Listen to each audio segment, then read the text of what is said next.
All right, good morning, everyone. Hope everyone is having a good weekend so far. I know it's still early, but hey, nonetheless.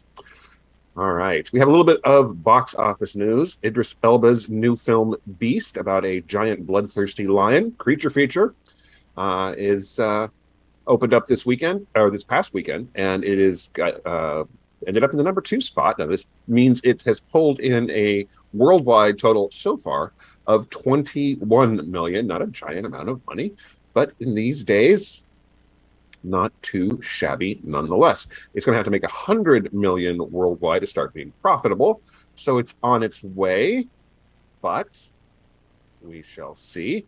This is a Universal Pictures production, and obviously we'll have some more news about that as things move on. Orphan First Kill, the prequel to the film that, 12 years ago, involved a spoiler alert for a 12-year-old film, a young woman who appears to be a child, but is in fact an adult person who has a condition that traps them in basically the form of a child for the rest of their life, who infiltrates a family pretending to be a child and goes on a killing spree. This is the prequel, which has involved a lot of fancy film work to make an actress who is literally almost twice the age she was when the first film came out. You get to play a character who's younger, but it's been getting some interesting reviews. Some of them very positive, for recognizing how much fun the filmmakers are clearly having, attempting to make her look younger, because they're not doing it with digital effects. It's all practical effects. So we shall see how it goes on in terms of legs, but it has the first weekend 1,675,000. Not a huge amount of money, but it only opened in 498 theaters. That means it's about $3,300 per theater, which is actually really good. If they'd opened it wider, it might actually be doing some pretty good numbers. So we'll see what happens there. Yes, 13 years. Thank you very much. Appreciate that, Keely. And of course, we've been following the Nope's box office numbers. They pulled in 133 million at this point, and you can start watching it at home now. It's available for home viewing at this time. Now, the Warner Brothers things that are all the Warner Brothers things. The saga continues. Now we're shuffling some dates around. Evil Dead Rise is not going to be on HBO Max anymore. It's going to go to theaters, which is a great news for a lot of horror fans, but the date has moved to April 4th, 2023. This involves Salem's Lot moving from its date, which is going to be April 21st, is now going to come out sometime later next year. We don't have a date for that. And The Nun 2 is moving to September 8th. So lots of shuffling there. Hardly the only shuffling in the schedule that Warner Brothers is dealing with, but at least we get Evil Dead in the theaters. Now, a lot of the early buzz on this in terms of screening is that it's definitely very much in the vein of what you would want to see a big theater released Evil Dead film. So hopefully some good news there. And Danny Huston has joined the cast of the new Crow reboot. This is the one starring Bill Skarsgård. Rupert Sanders is the director on this. We don't know who Huston is playing at this point, but certainly he's always a fun actor to watch. We'll obviously find out more as time develops, and don't actually have a release date for this. But considering the track record of announcements on the Crow reboot, and then nothing coming of it, the fact that we're actually shooting, it's kind of amazing. So we'll clearly have some more information there. There are a lot of folks who wish that you would not get a reboot to The Crow, but this is the way the industry works. So it is what it is. And we've got a new poster for Halloween Ends, which has been released. We also have a new still as well that I'll show you here in just a second. Of course, we have October 14th is the release date for this, and it's going to come to Peacock and theaters at the same day. So you can watch it at home, watch it in the theaters. Again, the opportunity to get out and see some of the stuff in the theaters means you're likely to get more of the stuff you like in the future. But certainly we understand that there are folks who need to watch things from home, so you have that opportunity. And of course, we've actually got a rating on this. Shockingly, it's rated R. Everyone knew this was coming. Bloody horror, violence and gore, language, and some sexual references. There is the still we've had released at this particular point. Not a whole lot more at, there'll be a lot of stuff here. And we got a teaser, very much a teaser for Hulu's Hellraiser. You can barely see the new Pinhead, and it's sort of as the letters move past, you can see the new Pinhead behind there, and it's red and glowy and soft, but it's a teaser, and we knew something was coming. Hopefully we will get a lot more information as things developed. It's going to come out on Hulu October 7th, so it's not that far away. And of course, Clive Barker is producing on this, and of course we've also got the Hellraiser series in development on the way, so looking forward to more information there. Now, if you are a fan, of course, the Monsterverse, Godzilla vs. Kong 2 is on the way. Adam Wingard, who directed Godzilla vs. Kong, is going to be directing this. Don't have a title for it aside from Godzilla vs. Kong, but it's going to come out March 15th, 2024. So, a little bit of a wait. But Rebecca Hall, Brian Tyree Henry, and Kaylee Hoddle are going to be in the film. Dan Stevens, Fala Chen, Alex Ferns, and Rachel House are joining the cast. And the quote here I have is, follows up the explosive showdown on Godzilla vs. Kong with an all-new cinematic adventure, which is good. We've already seen the first film. Pitting the almighty Kong and the fearsome Godzilla against a colossal, undiscovered threat hidden within our world, challenging their very existence and our own. Dun, dun, dun. It's going to dive into the history of these titans, their origins, and the mysteries of Skull Island and beyond, while uncovering the mythic battle that helps forge these extraordinary beings and tied them to humanity for forever. So there you go. And finally, Bioshock is going to make its way into, well, it's going to make its way to Netflix. I say make its way to film, but it's going to be a film. It's just going to be on Netflix. Deadline reports that Francis Lawrence, who is the director of Constantine and I Am Legend, is the director of this. There's been a long discussion about Bioshock coming to TV, coming to film. It is finally on its way. Apparently, it's not here yet. We'll see. Michael Green is the writer on this. Netflix and Take-Two Interactive have teamed up for this, supposedly looking to develop it as a franchise, some sort of universe here. Everybody still wants to do that. But we will see as we get closer. Still time for it to derail, like a lot of other Bioshock potential properties have. And Insidious, this is the original poster of the original film, but Insidious 5 has actually wrapped shooting. July 7th, 2023 is its release date. Patrick Wilson took to Instagram to say, lights out on our next installment of the Insidious franchise. Second leg of the journey is done. Now on to post. To my entire cast and crew, thank you for the drive, the passion, and the hours. And a big thanks to all the partners, spouses, families, friends who dealt with our wacky schedule. So we'll obviously have a lot more there. Don't have an official title for this. It's Insidious 5, but most of them have had subtitles. It was shooting under the title Fear the Dark, but that's not the official title.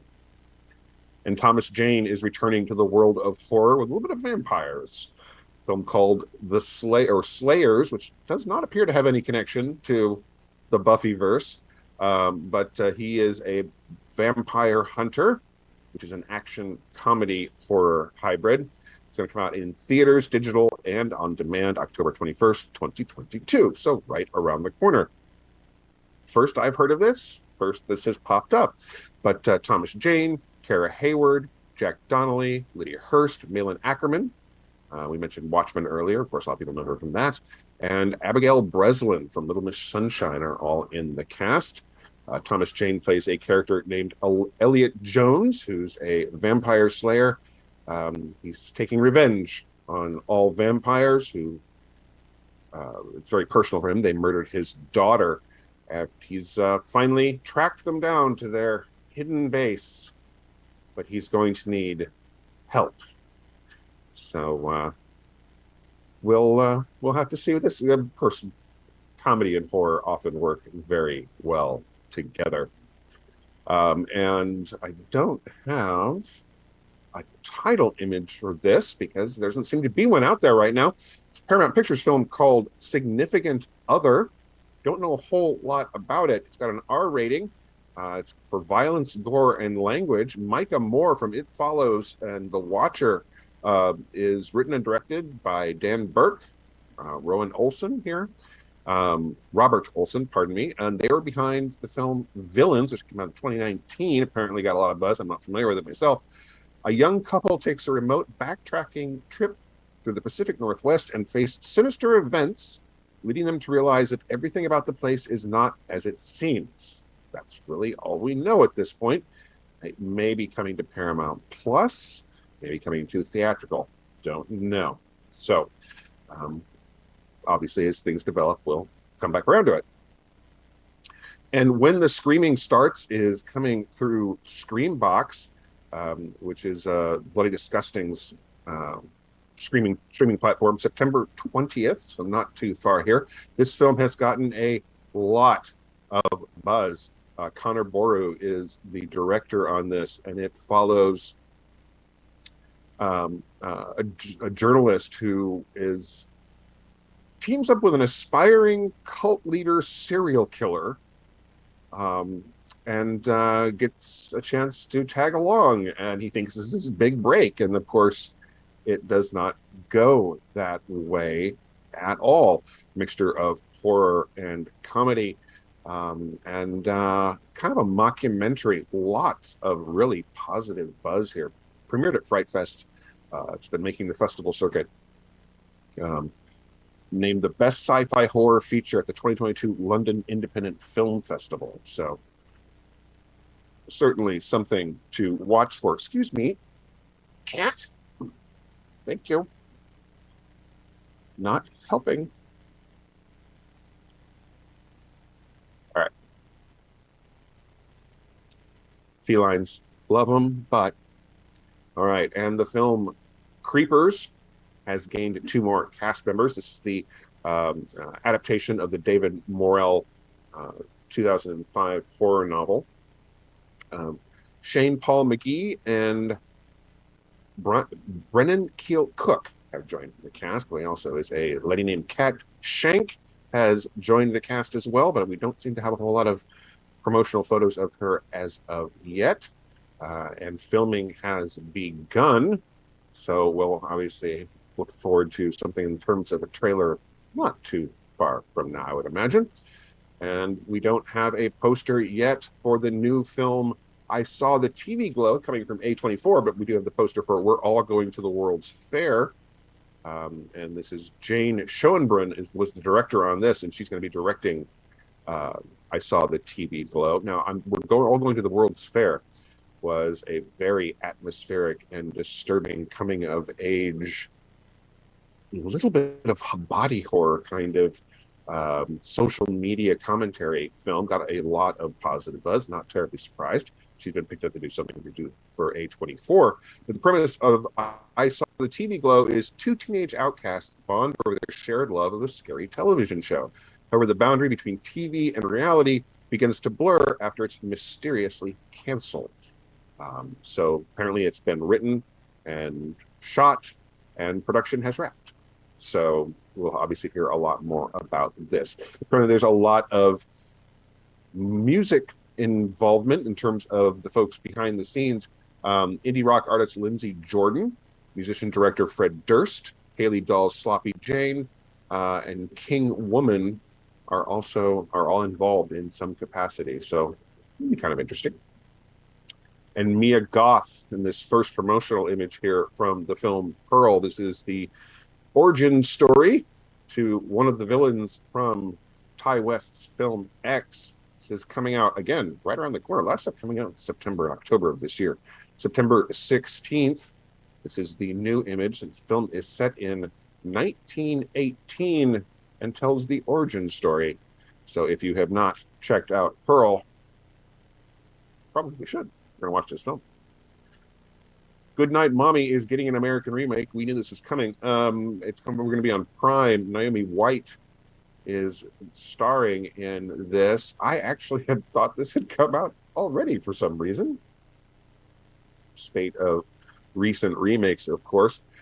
September 16th, again, right around the corner, is coming to Amazon Prime Video. This is a remake of a Austrian film. But producers of the Austrian film are on board, so we'll hopefully see something good come out of this. And if you're a fan of The Evil Dead, got to wait for the new film to come out, but you can get Army of Darkness 4K Ultra HD. Scream Factory putting this out October 4th. It is a 4-disc set, one with theatrical cut, one on Ultra HD, one on Blu-ray, a director's cut, an international cut on the 4 discs. Tons of extras. And of course, you've got the Steelbook version as well. So lots of fun things there. Something to pick up for the Evil Dead fan in your life. Return of the Living Dead also getting a 4K Ultra HD release from Scream Factory coming out in October. It is a 3-disc set with a 4K Ultra HD disc edition of the film, the new 2022 4K scan of the original camera negative, Blu-ray version also with that scan, and then a 3rd disc of just special features. So all kinds of cool things there. The Beyond is also getting a new 4K Ultra HD release. Also Cannibal Holocaust is as well. Grindhouse Releasing has teamed with legendary composer Fabio Frizzi. He's got a new version of The Beyond, and it's the composer's cut. So this is actually going to come out in a theatrical release. We also get the 4K Ultra HD version here. It's going to premiere in October, nationwide release in November at Alamo Drafthouse, and then other theaters across the U.S. We're also getting Brookline, Massachusetts. The Coolidge Corner Theater is going to be honoring Fabio Frizzi with their After Midnight Award on September 17th. He's going to be joined by his band for a live session and a special screening of Zombie. So if you happen to find yourself up in that area, tickets are available. So, and for the younger horror fans in your audience, Trick or Treat ScoobyDoo is on its way. It's coming out sometime around Halloween, and the trailer is out now. It's going to be digital and DVD. In the quote here, Mystery Inc. has cracked the case to top all cases. They've tracked down Coco Diablo, the head of the notorious costume crime syndicate that colludes the Black Knight, Space Cook, and the Ghost Diver. With Coco and her kitty in prison, Mystery Inc. thinks they can finally enjoy a break. They're wrong. There you go. And coming back to Richard Dean Morgan, Walking Dead. Dead City. No, it is not a new spin-off. It is a renamed version of Isle of the Dead. Quite frankly, Isle of the Dead seemed like a more interesting title to me than Dead City, but whatever. This is the new title of the Negan and Maggie spin-off series that Lauren Cohen and Jeffrey Dean Morgan are starring in. It's a 6-episode series that is going to come out sometime in 2023. And if you're a fan of the Netflix Resident Evil, well, you got your season. That's all you're getting. because it has been canceled. This is not a huge surprise. A lot of folks were thinking it would not get to a second season. It is a alternate version of the events. And certainly if you're a fan of the games or you're a fan of the movie series, this is a very different thing than either of those. Some people liked that difference. Some people did not. That's how things go. Numbers on this actually started off pretty good in terms of viewers, but they fell off rather sharply as time went by. So considering how Netflix looks at numbers, it's not a big surprise that this was canceled. But unfortunate for the folks who liked it. And if you're a fan of King Kong, more stuff coming, not Godzilla versus Kong. This is King Kong, the TV series, which is making its way to Disney Plus. James Wan is behind this. His Atomic Monster has teamed up with the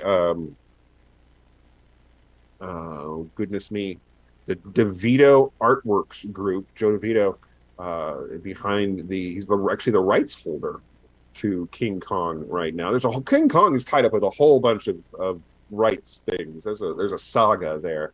Yeah,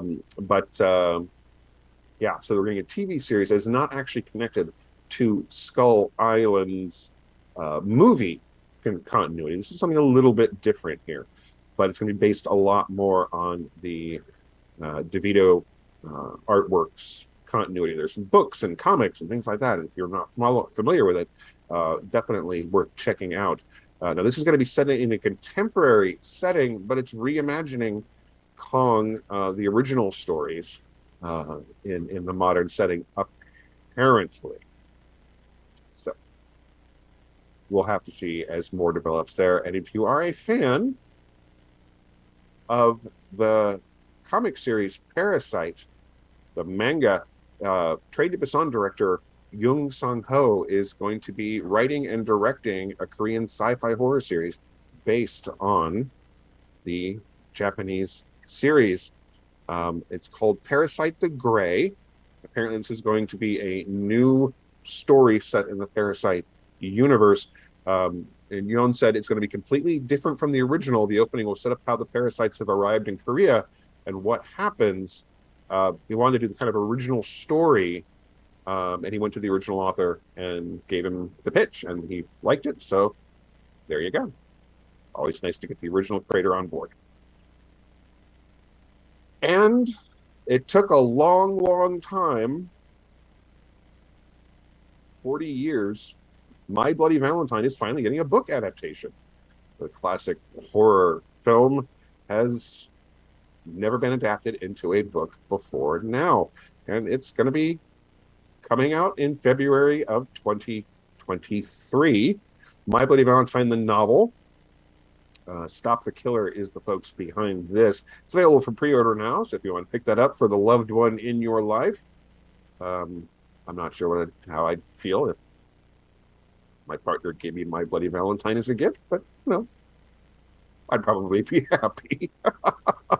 It's got some pre-order perks if you want to get it now. It's got an autograph and foreword from the director, George McCullough, and an extra chapter if you pre-order now. So there you go. It is the ultimate companion experience for fans of the 1981 film.